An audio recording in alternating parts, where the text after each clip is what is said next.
Energy. I'd like to thank everybody for attending this news conference today. I have Patty Poppy, CEO of Consumers Energy here, along with Garrett Groschow, Senior VP of Operations, to answer any questions you may have. First, Patty is going to give a quick recap, and then Garrett will provide any specifics that you guys might need. For anyone that is on the phone, please mute until you are called upon. If you are on the phone and wish to ask a question, please send me a text message. My phone number is 517-740-1739. Again, 517-740-1739 to be entered into the queue, and I will call upon you. With that, Patty, why don't you go ahead and start? Great, thank you, Katie. And thank you, everyone, for... Again, people on the phone should be muted. Thank you. Patty? Thank you, everyone, for joining us today.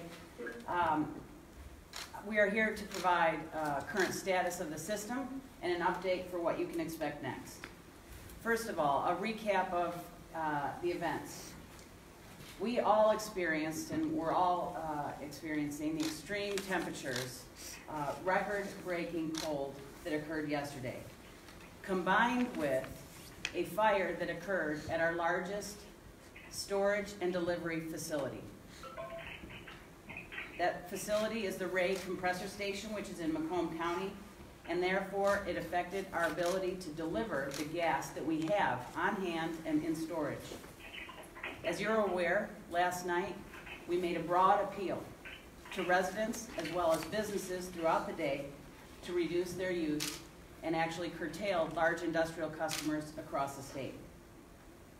This conservation request will continue until tomorrow, Friday, February 1st at 10 a.m. In our 130 years, we've never experienced this kind of demand or these kind of temperatures. And we prepare for these extremes. We were prepared for these extremes. However, we could not overcome the failure of our equipment as a result of the fire at our largest storage and delivery facility. As a result of that, we had to ask for your help. That is where you all answered the call. We are sorry that we had to do that. We are disappointed that our system was unable to serve at full capacity. However, we are extraordinarily grateful for the efforts that you took and the actions and your response to our call. We are cautiously optimistic this morning. The system is stable and we are delivering across the state. As I mentioned, the curtailment request will continue through Friday at 10 a.m. We have made progress and we definitely appreciate the patience of you as we work through this. In fact, when we made the appeal last night, we saw a 10% reduction in demand as a result of that appeal. And we appreciate that. That was very significant and important to stabilizing the system. We ask you to continue to conserve, again, through Friday at 10 a.m. If conditions do improve, and we hope that they do, we will update real time. But at this time, we're sticking by Friday at 10 a.m. As we continue to make repairs at Ray, we've been able to restore one of our plants of the 3 plants on that site, and it's in operation as we speak. We'll continue to work to get that system back into full operation as we understand the root cause of the fire that occurred at that situation. We may never know that you took the action that we requested because we monitor at a system level, but we will forever be grateful that you did. And again, on behalf of the entire Consumers Energy team, we are sorry that you're in this situation, but we know that we will be prepared to serve as we get the system back in place and if we continue to work together as Michiganders to protect the energy stability and the safety and the health and welfare of all of our fellow Michiganders. Thank you so much for your assistance. I have Garrett Groschow, our Senior Vice President of Operations, with us to take any additional questions. So a lot of people are asking, is this like an aging infrastructure issue as well? Because though we had the frigid cold and the fire, how does it put the entire state in jeopardy like this? We've actually made significant investments in the raised storage field because it is so important to us. We don't have the root cause of the fire yet. I would not attribute this to aging infrastructure because, again, we've made significant. I think the first activation of the emergency alert last night. Tell us how that came about and how that thought process in requesting that happened. Thanks, Bart. We are very thankful for the partnership with the governor and her team. We were in constant conversation and contact with the governor's team throughout the day. And when we realized that curtailing and having voluntary reductions of demand throughout the night would be helpful, the governor's team jumped to act and were able to leverage the emergency system and send out the pages. We've received questions from people. I'm not a Consumers Energy customer. Why did I receive the page? That's because every Michigander who turned down that thermostat could make a difference to the total system. Our pipes are all connected. It's a large system that is throughout the state, and so everybody's reduction of use made a difference across the entire state. Can one of you get a bit more remedial for a moment? Twofold question, what Ray does as far as maybe consolidation of the gas and the distribution, and then what was at risk? Was it a loss of pressure in the system? Was the whole system at risk of going down? I mean, can you get remedial with how it works? Yeah, thanks for your question, and also let me extend appreciation for all our customers who obviously made choices to reduce natural gas use. Specifically with your question, the rate compressor station compresses natural gas, and it's really just moves the natural gas from a storage location ultimately to our customers. So just think of it as a big air compressor of sorts to our end users. So that's the nature of that system. When there's a fire in one of those locations, we're obviously interested in protecting both our personnel and the public, and so it's called a fire gate system. The system essentially shuts all natural gas off and vents it and to make the system safe. And so what that happened, it just closed up all our storage out of that facility. And so until we restored plant 1 in the late evening, we had no gas flow out of that location. And you rectified that with Northville, or how does that work that you kept it from going down essentially? We leveraged a number of things to continue to deliver to our customers and ensure our customers have gas overnight. One, we have 15 other storage fields in the state. We leveraged those to be able to deliver natural gas. We moved more natural gas in from interstate pipelines, including our sister utility, brother utility, Detroit Edison, provided some assistance as well. And then certainly all the curtailments, all the voluntary reductions that our customers did, both business and residential, were important in being able to ensure our houses were warm this last evening. I would like to take one question on the phone and then we'll alternate. Heather Walker from Wood TV 8 has a question on the phone. Hi there, thanks for holding this. Obviously we are in West Michigan and you addressed this a little bit, but the big question here, we get our gas from DET, we get our power from Consumers Energy. So what should residents here in West Michigan do? Should they turn on their heat? Does this apply to West Michigan? We would ask that our citizens across the state of Michigan continue to reduce your thermostats to 65 degrees while you're at home, 62 if you leave the home, even in West Michigan. Because the system is so interconnected, it is very helpful to maintain the stability as we continue. As you all know, are experiencing these record-breaking colds. Given the availability of the Ray compressor station today, we would request that all citizens throughout the Lower Peninsula continue to turn your thermostats to 65 and hold them at 62 if you're going to leave the house. And can you explain a little bit the interconnectivity of that? You're referring to your question for me, the interconnectivity of the gas system? Sorry. She's saying we're all connected, so West Michigan also needs to turn down. Yes, and so there are a number of what I call transmission pipelines, larger diameter pipelines throughout the state. They're all connected through interconnection systems, and so We have a connection with Detroit Edison and their system, or DTE. We have connections with A&R gas pipeline. And so there are a number of stations across the state where these systems are connected, and we can move gas from one system to another. One in the room. We got a lot of viewers kind of reach out to us saying that it was really late. Did you guys know that this was a problem before, or was there a way of the alert going out earlier? Tell me about that. What occurred throughout, as the day progressed, load was not dropping. Our first act was to curtail our large industrial customers, and I cannot express my gratitude enough to companies all across the state of Michigan who heeded our call and reduced or shut down their production operations in the name of security and health and well-being of the state.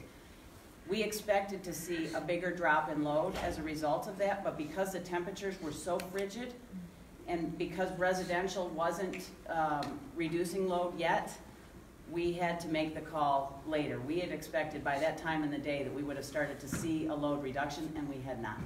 One question on the phone, Jim Malowitz with Bridge. Hi, thanks for having us. I was a little bit surprised to see the kind of eye-popping stat that the Ray station was responsible for, what is it, 64% of the gas distribution or the supply. Is it reasonable to ask whether there's something more that could be done with redundancy in that case that just affected so much for the station to go down? Certainly a great question. We've done some things to improve the redundancy of that facility. As Patty mentioned, there's been a significant amount of investments into that location. That facility is actually made up of 3 plants, and so 3 separate units. Again, so really a form of triple redundancy to be able to support natural gas. When the fire occurred, the entire station shut down to ensure that, again, personnel and public were safe. Due to the location of the fire, it impacted 2 of the plants, one more significantly than the other. But again, just the nature and redundancy of the facility allowed us to restore plant 1 later in the evening. Any questions in the room? Right here. Some say 65 degrees was a little bit too low in this frigid weather. Can you explain that? Well, 65 degrees is lower than what people would normally maintain their home on a cold day like this, so it actually could make a difference. We needed it to be low enough to have a big enough effect. And again, as everyone heeded the call and jumped to act, we had a 10% reduction on the system. That was a game changer for us overnight. It was extremely important, and we cannot express our gratitude deeply enough. Now, I understand that people are angry about this. I would be too. We plan for these extreme conditions. We had enough gas available. As Garrett described, the unplanned fire at our major facility we were not prepared for that.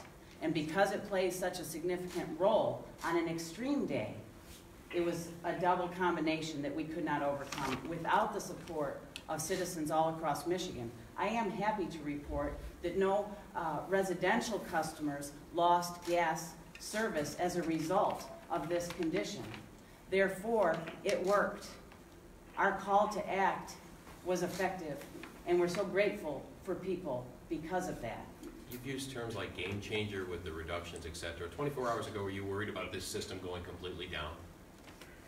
24 hours ago, let's see. Rough, Yeah. you get the gist of the question. Yes, we were concerned about having unplanned curtailment of the system. Now, we can see the whole system. Before the fire, the system was working perfectly on the biggest demand that our system had ever experienced. The peak happens at 7 a.m. We worked through that peak and delivered flawlessly. It was when the fire occurred at 10:33 a.m. that the system felt the effects, and of course we were concerned, but we also knew that we had actions that we could take to secure additional gas. We have other fields, and of course the support of our industrial customers as well as all of our residents. David Linden, 9 and 10 News on the phone. Hey guys, thanks for having us. I guess kind of bounced off just the impact on northern Michigan up here. What is the impact for people in the northern parts of the Lower Peninsula, given that this plant is in southeast Michigan? Well, the effect, again, for everyone is that gas is flowing, and it's flowing across the entire state. We haven't interrupted gas flow across the state. If people were not doing these curtailments, that's where the system would be at risk. And it would be at risk in southeast Michigan first, before it would affect northern Michigan. But the effects and the actions taken by our customers and our citizens in northern Michigan had a benefit to those customers and people in southeastern Michigan. Andy Blaskovitz, Midwest Energy News. Yeah, you mentioned there's been some recent upgrades to the compression station. Is that part of consumers' broader gas distribution upgrades? And on top of that, what are those plans doing to address extreme temperatures? Yeah, it is part of our overall macro plan to make sure we have the most reliable, cost-effective, and resilient system to serve the people of Michigan. We know cold weather happens in Michigan. We know that natural gas is essential to health and well-being in Michigan. And so all of our investments are in the name of making sure the system is prepared for the future and that we are available on days like today. Chris Ferretti, Detroit News on the phone. Hi, thank you for including us today. I wanted to inquire about whether consumers have the ability to change thermostats. You know, can they regulate the flow of gas to a home? No, we do not have we don't have a control system to remotely control somebody's thermostat on their on their behalf. We do monitor and manage the flow of gas across the system, and we can at regulator stations or city gates control the flow of gas in regions and in local communities, but and at an individual meter, but we don't remotely control customers' thermostats for natural gas. Dave Eggert, Associated Press. Yeah, I had a question. You mentioned that you had never seen this kind of demand in consumers' 130-year history. Can you put that in some context and provide some numbers on a typical day versus what happened yesterday and today? How much demand you're seeing? Yeah, so a typical winter Michigan day, we're talking about 2 billion cubic feet of gas, or 2.5 billion cubic feet of gas being moved across the state. On a typical cold winter day, call it 15, 20 degrees, even down to 0.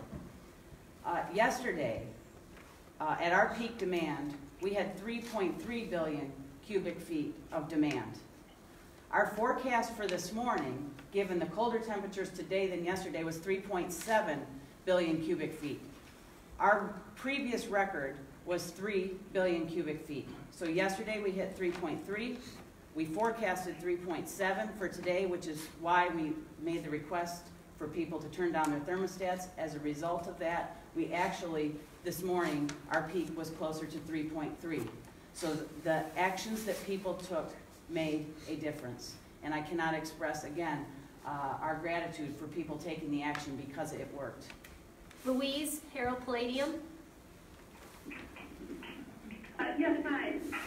On the southwest portion of the state, and I think you've already answered it, but a lot of people here get their gas from Michigan gas utilities. Does there also need to cut back? Yes, all citizens in the Lower Peninsula, if you can turn down that thermostat between now and 10 a.m. tomorrow morning, you'll make a difference. You can help somebody else by turning down your thermostat. Rick Antonio, WSGW. Hi, Saginaw, Michigan. I was wondering if there was any kind of connectivity with other state governments or potentially to see reserves or any sort of thing they may bring it in quicker, or if there's any sort of emergency further. Yeah, so let me, I think the question is, were we able to coordinate with other states to get additional gas to help serve? A couple constraints. The system can only take so much gas in. And our problem was not lack of gas. We had a storage field full of gas and a system balanced around that significant storage field. Though we were able to secure additional gas that we could get into the system, but there are limits to how much gas you can bring in to a system that is full because the system was full. And so we did the full extent of out-of-state gas that we could bring in addition to DTE and SEMCO were extremely helpful in making available gas on their system, which is easier to move in the state, and that was a very critical component of our success overnight as well. Patty, just to quantify the how close we were to interruptions in power, you mentioned 3.7 billion cubic feet is the forecast. What's the amount that consumers can normally handle at capacity in a day, and what's the capacity right now? It's a great question. We could have handled 3.7 billion cubic feet. We were prepared for extreme.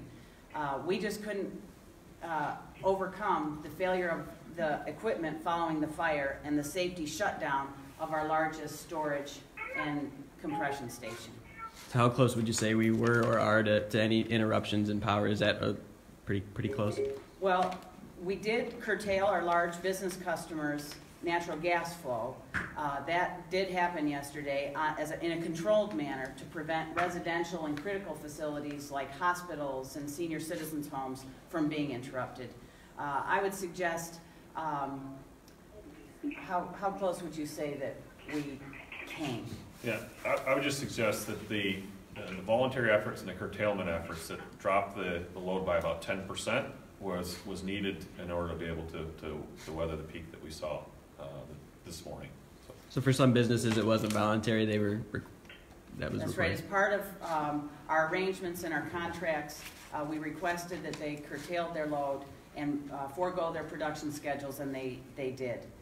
Companies like General Motors, Ford, Chrysler, Gerdau, Hemlock Semiconductor, Western Michigan University, Michigan State University, 79 different companies contributed to the overall stability of the system, and we could not have done it without them.